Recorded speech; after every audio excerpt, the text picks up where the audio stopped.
है ना, कुछ कुछ बात जो है हम आपको नोट में लिखाएंगे, समझिए, इसमें भी कुछ कुछ बात नोट में लिखाएंगे, ठीक है। तो आइए हम लोग समझते हैं भारत की जलवायु। ऑनलाइन सब ठीक है ना, पढ़ने के मूड में आ गया है ना, है? हाँ, भारत की जलवायु, क्लाइमेट ऑफ इंडिया,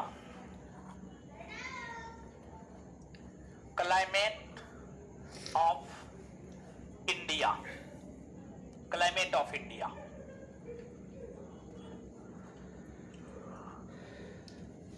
देखिए, सबसे पहली बात तो यही है, यही पूछी जाती है और पूछा गया है आपके परीक्षा में, भारत की जलवायु कैसी है। तो इसका उत्तर आप में से अधिकतर लोग जानते होंगे। जो भारत की जलवायु है वह उष्णकटिबंधीय मानसूनी जलवायु है। भारत की जो जलवायु है उष्ण कटिबंधीय मानसूनी जलवायु है, उष्णकटिबंधीय मानसूनी जलवायु है। पहला बात तो आपको ये याद रखना है। अब यहां पर हम इस बात को समझेंगे कि उष्णकटिबंधीय और मानसूनी का मतलब होता क्या है। उष्णकटिबंधीय और मानसूनी का मतलब होता क्या है, इस बात को हमें समझना है। देखिए, जो अपना पृथ्वी है,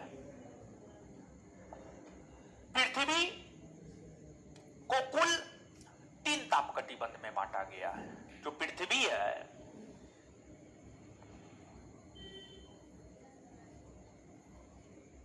इसको टोटल 3 ताप कटिबंध में बांटा गया है।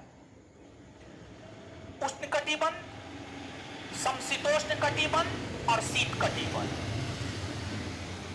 अब उष्ण कटिबंध कहां से कहां तक के क्षेत्र, समशीतोष्ण कटिबंध कहां से कहां तक के क्षेत्र और शीत कटिबंध कहां से कहां तक के क्षेत्र, कहां से कहां तक के क्षेत्र, इसको हमें समझना है।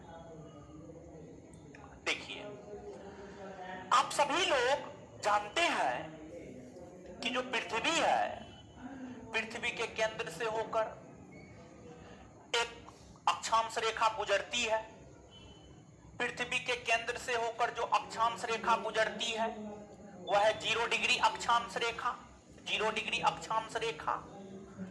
और 0 डिग्री अक्षांश रेखा को ही हम लोग विषुवत रेखा भी कहते हैं, विषुवत रेखा भी कहते हैं, या इसी को हम लोग भूमध्य रेखा भी कहते हैं।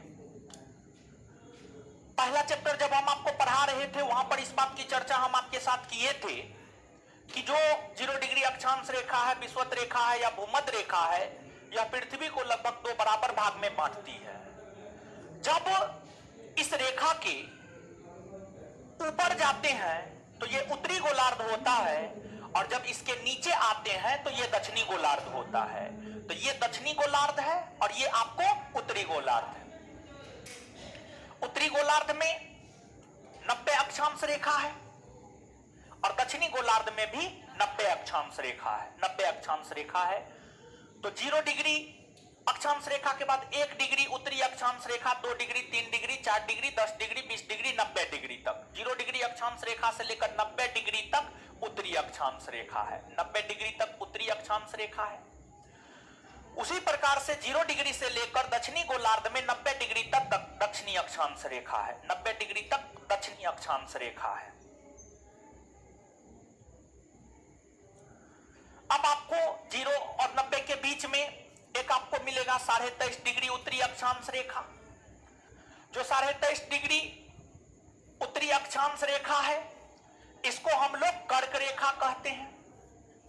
फिर ऊपर जाइएगा तो आपको मिलेगा 66.5 डिग्री उत्तरी अक्षांश रेखा, 66.5 डिग्री उत्तरी अक्षांश रेखा। 66.5 डिग्री उत्तरी अक्षांश रेखा को आकर्टिक वृत्त कहा जाता है या आकर्टिक रेखा कहा जाता है, आकर्टिक आर्कटिक, आर्कटिक, हाँ सॉरी आर्कटिक, सॉरी आर्कटिक रेखा या आर्कटिक वृत्त कहा जाता है। उसी प्रकार से 90 डिग्री उत्तरी अक्षांश रेखा को उत्तरी गोलार्ध कहा जाता है। क्या कहा जाता है? उत्तरी गोलार्ध, उत्तरी गोलार्ध कहा जाता है, उत्तरी गोलार्ध कहा जाता है। उसी प्रकार से आप दक्षिण में आइएगा तो दक्षिण में एक आपको 23.5 डिग्री दक्षिणी अक्षांश रेखा मिलेगा। जो 23.5 डिग्री दक्षिणी अक्षांश रेखा है इसे हम लोग मकर रेखा कहते हैं। क्या कहते हैं? मकर रेखा, मकर रेखा कहते हैं। फिर नीचे में 66.5 डिग्री दक्षिणी अक्षांश रेखा मिलेगा। 66.5 डिग्री दक्षिणी अक्षांश रेखा को हम लोग अंटार्कटिका वृत्त या अंटार्कटिका रेखा, अंटार्कटिका वृत्त या अंटार्कटिका रेखा कहते हैं। 90 डिग्री दक्षिणी अक्षांश रेखा को हम लोग दक्षिणी ध्रुव कहते हैं, दक्षिणी ध्रुव कहते हैं, दक्षिणी ध्रुव कहते हैं। ठीक है, अब ये तो पृथ्वी की बात हुई और आप सभी लोग ये बात निश्चित तौर पे जानते होंगे कि जो पृथ्वी है, पृथ्वी एक प्रकार का ग्रह है और ग्रह को उष्मा और प्रकाश की प्राप्ति सूर्य से होती है। जो ग्रह होता है या उपग्रह होता है उसको उष्मा और प्रकाश की प्राप्ति सूर्य से होती है। तो पृथ्वी को जो उष्मा और प्रकाश की प्राप्ति होती है वह सूर्य से होती है। पृथ्वी को उष्मा और प्रकाश की प्राप्ति किससे होती है? सूर्य से, सूर्य से होती है।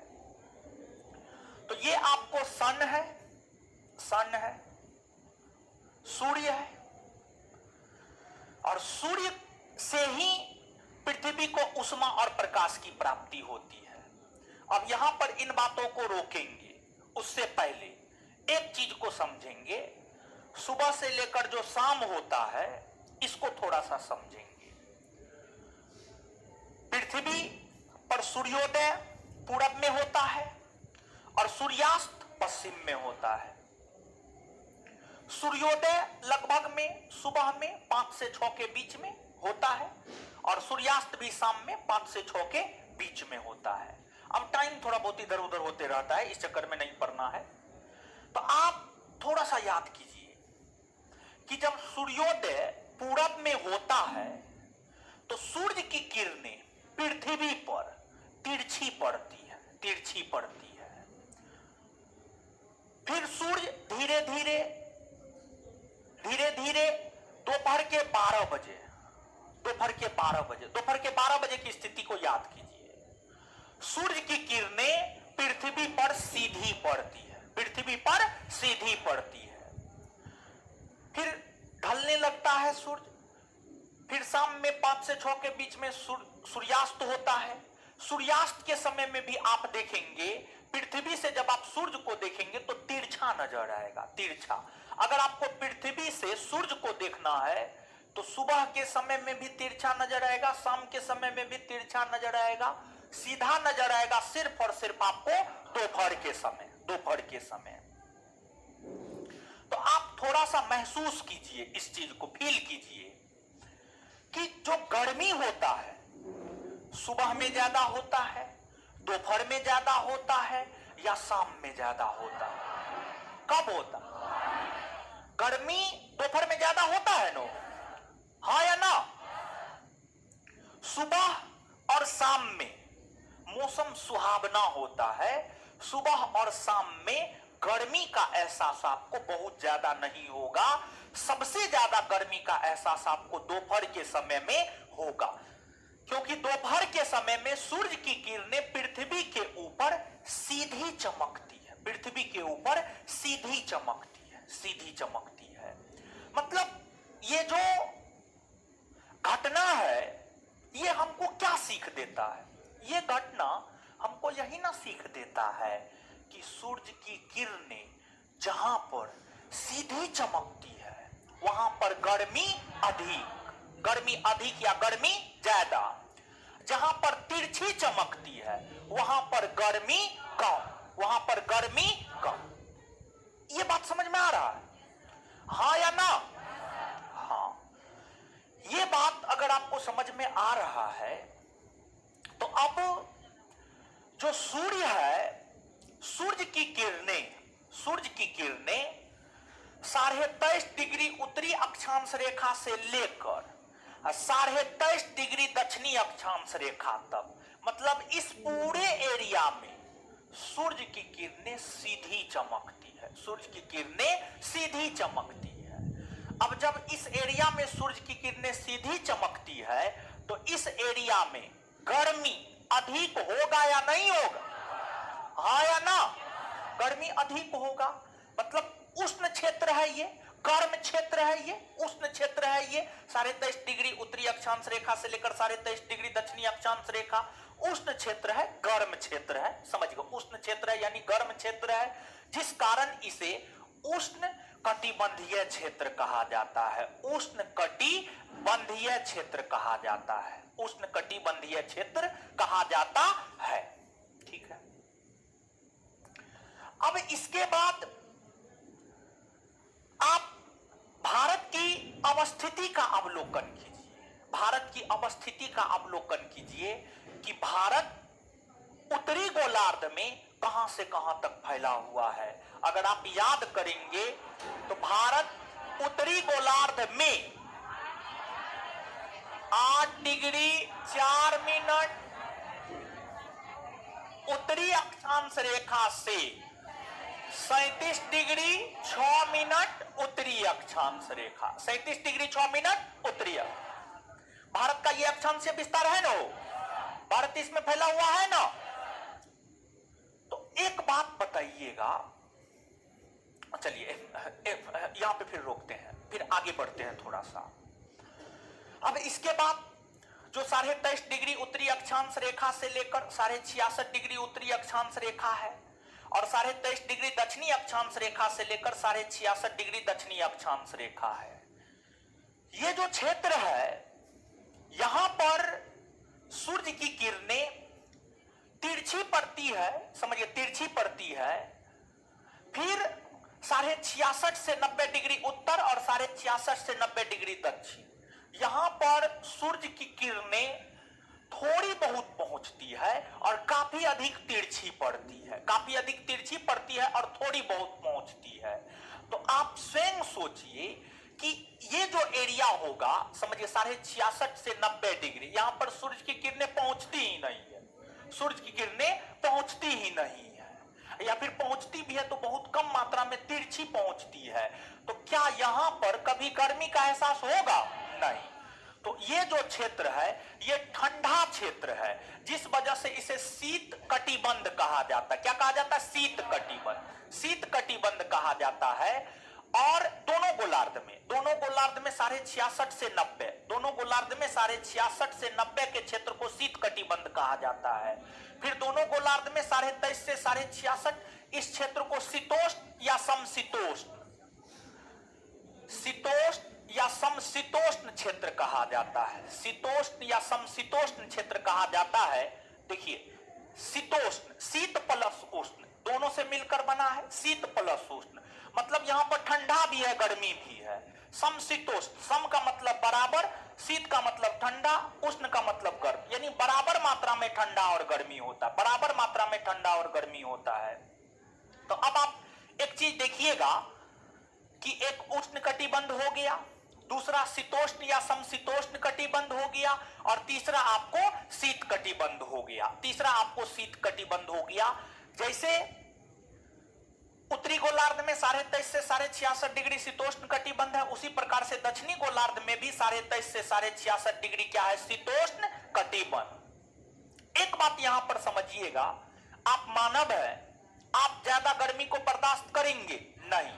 आप ज्यादा ठंडी को बर्दाश्त करेंगे? नहीं, बल्कि एक संतुलित मात्रा में गर्मी और ठंडी को आप बर्दाश्त करेंगे, उससे ज्यादा होगा तो आप बर्दाश्त नहीं करेंगे।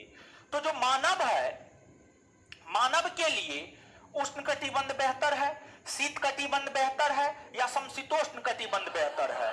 तो स्वाभाविक सी बात है, हर कोई कहेगा समशीतोष्ण कटिबंध। और यही है भी, ये भी प्रश्न आपके परीक्षा में पूछा जाता है कि मानव के विकास के लिए कौन सा क्षेत्र या मानव के लिए सर्वाधिक उपयुक्त क्षेत्र कौन सा है, तो इसका उत्तर होगा समशीतोष्ण। क्या होगा उत्तर? समशीतोष्ण। समशीतोष्ण इसका उत्तर होगा। और इसलिए जब आप मानचित्र पर देखेंगे तो मानव की सघनता समशीतोष्ण कटिबंध में ज्यादा मिलेगा। मानव की सघनता समशीतोष्ण कटिबंध में जो है आपको ज्यादा देखने को मिलेगा। मतलब समशीतोष्ण कटिबंध में मानव ज्यादा संख्या में रहता है। मानव ज्यादा संख्या में रहता है क्योंकि उस क्षेत्र या उस एरिया में रहने की अनुकूलतम स्थिति होती है। इसलिए तो जो अपना पृथ्वी है, अपने पृथ्वी को 3 ताप कटिबंध में बांटा गया है। आपने यहां पर देखा कहां से कहां तक उष्ण है, कहां से कहां तक समशीतोष्ण है, कहां से कहां तक शीत है। क्या यह बात आपको स्पष्ट हुआ है? स्पष्ट हुआ? अच्छा, अब यह बात अगर आपका स्पष्ट हुआ और साथ ही साथ आपको यह बात याद है, आप ही लोग जवाब दिए, हम लिखे हैं कि भारत का अक्षांशीय विस्तार 8 डिग्री 4 मिनट उत्तरी अक्षांश रेखा से लेकर 37 डिग्री 6 मिनट उत्तरी अक्षांश रेखा। तो भारत के विषय में अगर आपसे पूछा जाए कि भारत किस क्षेत्र में है, भारत पूर्णतः उष्णकटिबंधीय क्षेत्र में है, भारत पूर्णतः समशीतोष्ण कटिबंधीय क्षेत्र में है, भारत पूर्णतः शीत कटिबंधीय क्षेत्र में है, भारत आंशिक तौर पर उष्ण और आंशिक तौर पर समशीतोष्ण कटिबंध में है। तो इसका उत्तर आप लोग के तरफ से क्या आना चाहिए? डी नंबर होना चाहिए। यानी भारत उष्ण कटिबंध में भी है और समशीतोष्ण कटिबंध में भी है। जब आप क्वेश्चन बैंक पलट करके देखिएगा, घटना चक्र हम आपको होमवर्क सीरीज में करवाते हैं। घटना चक्र में जब आप देखेंगे तो आपको ये क्वेश्चन देखने को मिल जाएगा कि भारत की अवस्थिति है उष्ण कटिबंध में, शीतोष्ण कटिबंध में, आंशिक रूप से उष्ण और समशीतोष्ण में, शीत कटिबंध में। तो इसका उत्तर होगा भारत का विस्तार उष्ण कटिबंध और समशीतोष्ण कटिबंध दोनों में। भारत का विस्तार उष्ण कटिबंध और समशीतोष्ण कटिबंध दोनों में। ठीक है, तो अब देखिएगा कि अगर हम भारत की स्थिति को देखें तो भारत की स्थिति को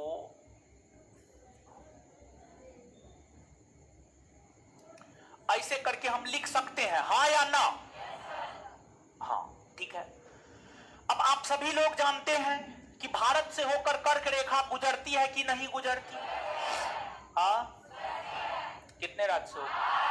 8 राज्य से होकर गुजरती है। ठीक है, 8 राज्य से होकर गुजरती है।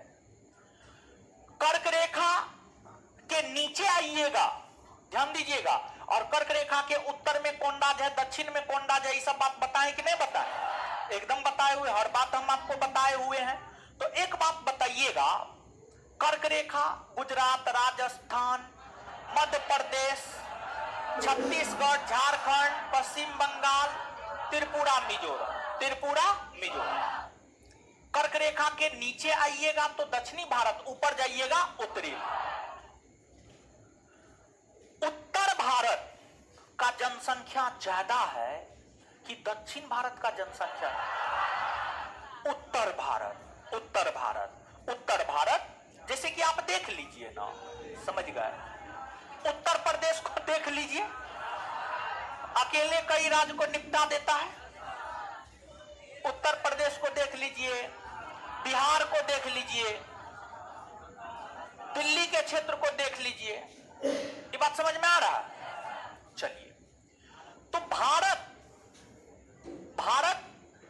उष्ण कटिबंध में है। भारत उष्ण कटिबंध में है, इसलिए भारत की जलवायु उष्ण कटिबंधीय है। लेकिन ध्यान रहे कि उसमें आपने एक बात ये लिखा है, एक बात ये देखा है कि उष्ण कटिबंधीय मानसूनी। तो ये बात तो आप समझ पा रहे होंगे कि भारत के कुछ क्षेत्र उष्ण कटिबंध में है, इसलिए भारत में उष्ण कटिबंधीय जलवायु, खास तौर पर जो दक्षिणी भारत है, जो कि उष्णकटिबंधीय क्षेत्र में है, वहां पर उष्णकटिबंधीय जलवायु देखने को मिलती है।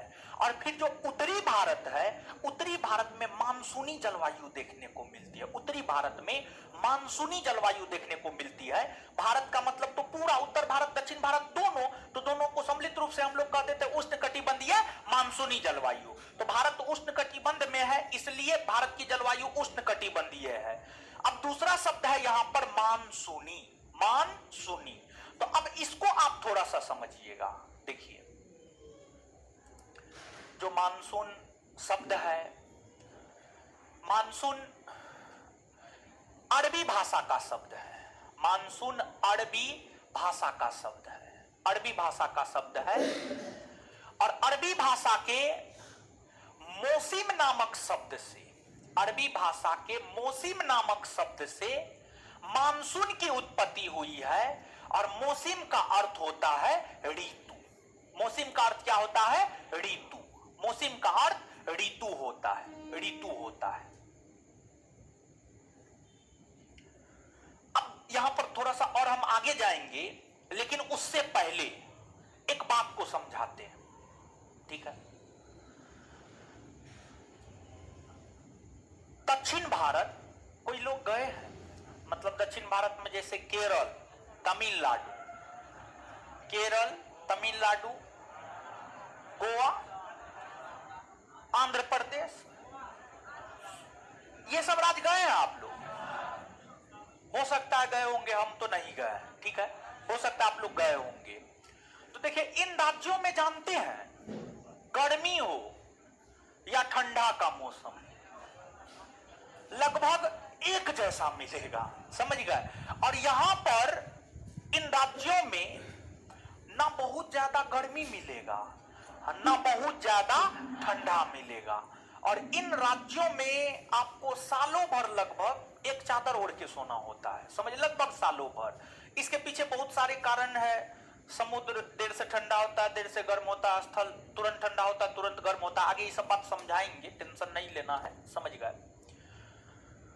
यहां पर एक बात हम आपको समझाना चाहते हैं कि जलवायु, जलवायु का मतलब क्या होता है? जलवायु का मतलब क्या होता है? जलवायु का परिभाषा आपके नोट में लिखा हुआ होगा कि किसी भी क्षेत्र में लंबे समय तक मौसम की जो अवस्था होती है, किसी भी क्षेत्र में लंबे समय तक मौसम की जो अवस्था होती है, उसी को जलवायु कहा जाता है। किसी भी क्षेत्र में, किसी भी देश में, किसी भी राज्य में, किसी भी महादेश में या किसी भी एरिया में लंबे समय तक मौसम की स्थिति को ही जलवायु कहा जाता है, जलवायु कहा जाता है। और किसी भी देश का जलवायु कई तत्वों पर निर्भर करता है। किसी भी देश का जलवायु या किसी भी क्षेत्र का जलवायु कई तत्वों पर निर्भर करता है। जलवायु उस देश में चलने वाली पवनों पर, पवन, वायु, हवा, जो जलवायु होता है उस देश में चलने वाली पवनों पर सबसे ज्यादा निर्भर करता, पवन पर सबसे ज्यादा निर्भर करता, पवन पर सबसे ज्यादा निर्भर करता है।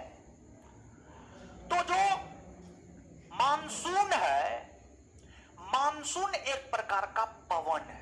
जो मानसून है, अगर हम मानसून की बात करें तो मानसून जो है एक प्रकार का पवन है, मानसूनी पवन है। आपको विश्व के पवन भी पढ़ने होंगे, क्योंकि बिहार दरोगा परीक्षा में पवन से संबंधित प्रश्न आपको पूछे गए हैं।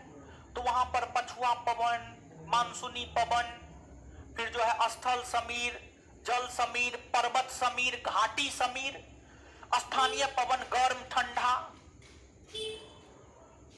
व्यापारिक पवन, ये तमाम प्रकार के पवन वहां पर आपको पढ़ने होंगे। लेकिन यहां पर हम आपको एक बात ये बोले हैं कि जो भारत की जलवायु है, भारत में बहने वाली पवनों के ऊपर निर्भर है, पवनों के ऊपर निर्भर है। तो मानसूनी पवन भी एक प्रकार का पवन है, मानसूनी पवन भी एक प्रकार का पवन है। मानसूनी पवन की हम बात करें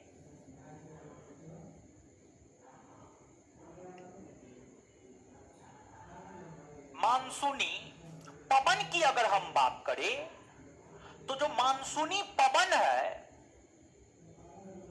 उस पवन को कहा जाता है जो पवन ऋतु परिवर्तित होने से अपने दिशा में परिवर्तन कर लेती है। मानसूनी पवन उस पवन को कहा जाता है जो ऋतु परिवर्तन होने से अपने दिशा में परिवर्तन कर लेती है, अपने दिशा में परिवर्तन कर लेती है। मानसूनी पवन उस पवन को कहा जाता है जो ऋतु परिवर्तन होने से अपने दिशा में परिवर्तन कर लेती है। भारत में मुख्य तौर पर दो प्रकार की मानसूनी पवन बहती है। भारत में मुख्य तौर पर दो प्रकार की मानसूनी पवन बहती है और भारत में जो मुख्य तौर पर दो प्रकार की मानसूनी पवन बहती है, एक है दक्षिणी पश्चिमी मानसूनी पवन और एक दूसरा है उत्तरी पूर्वी मानसूनी पवन। एक दूसरा है आपको उत्तरी पूर्वी मानसूनी पवन, उत्तरी पूर्वी मानसूनी पवन। अब एक बात और हम आपको यहां पर बताते चले कि भारत में मुख्य तौर पर मौसम चार प्रकार के होते हैं। कुछ किताब 6 प्रकार के मौसम का भी जिक्र करता है, कुछ किताब 6 प्रकार के मौसम का भी जिक्र करता है, लेकिन ध्यान रहे कि भारत में मुख्य तौर पर जो है 4 प्रकार के मौसम होते हैं। तो जो 4 प्रकार के मौसम होते हैं उससे भी हम आपको अवगत करवा देते हैं। 4 प्रकार के ऋतु होते हैं या मौसम होते हैं। एक होता है ग्रीष्म ऋतु 15 मार्च से 15 जून, ठीक है, 15 जून 16 जून 14 15 इधर होगा, उसमें उस चक्कर में मत पड़िएगा, ठीक है। आप लोग बात के जो है ना छुड़की में लटकते हैं, मूल बात में लटकिए, मूल बात को समझे। ग्रीष्म ऋतु 15 मार्च से 15 जून, फिर वर्षा ऋतु 16 जून से 15 सितंबर। अब बहुत विद्यार्थी कहेगा आप सर 15 जून से 15 सितंबर है ना, तो ये हुआ छुड़की में लटकना, बात के छुड़की में लटकना, यही हुआ, समझे। इसके बाद शरद ऋतु 16 सितंबर से 15 दिसंबर, और फिर आगे हुआ शीत ऋतु। शीत ऋतु 16 दिसंबर से 14 मार्च, ठीक है। ये भारत में ऋतु है। भारत में मुख्य तौर पर भूगोल के दृष्टिकोण से यही 4 ऋतु है, ग्रीष्म, वर्षा, शरद और शीत। आप सौभाग्यशाली हैं कि भारत में पैदा हुए हैं, चारों ऋतु का मजा लेते हैं।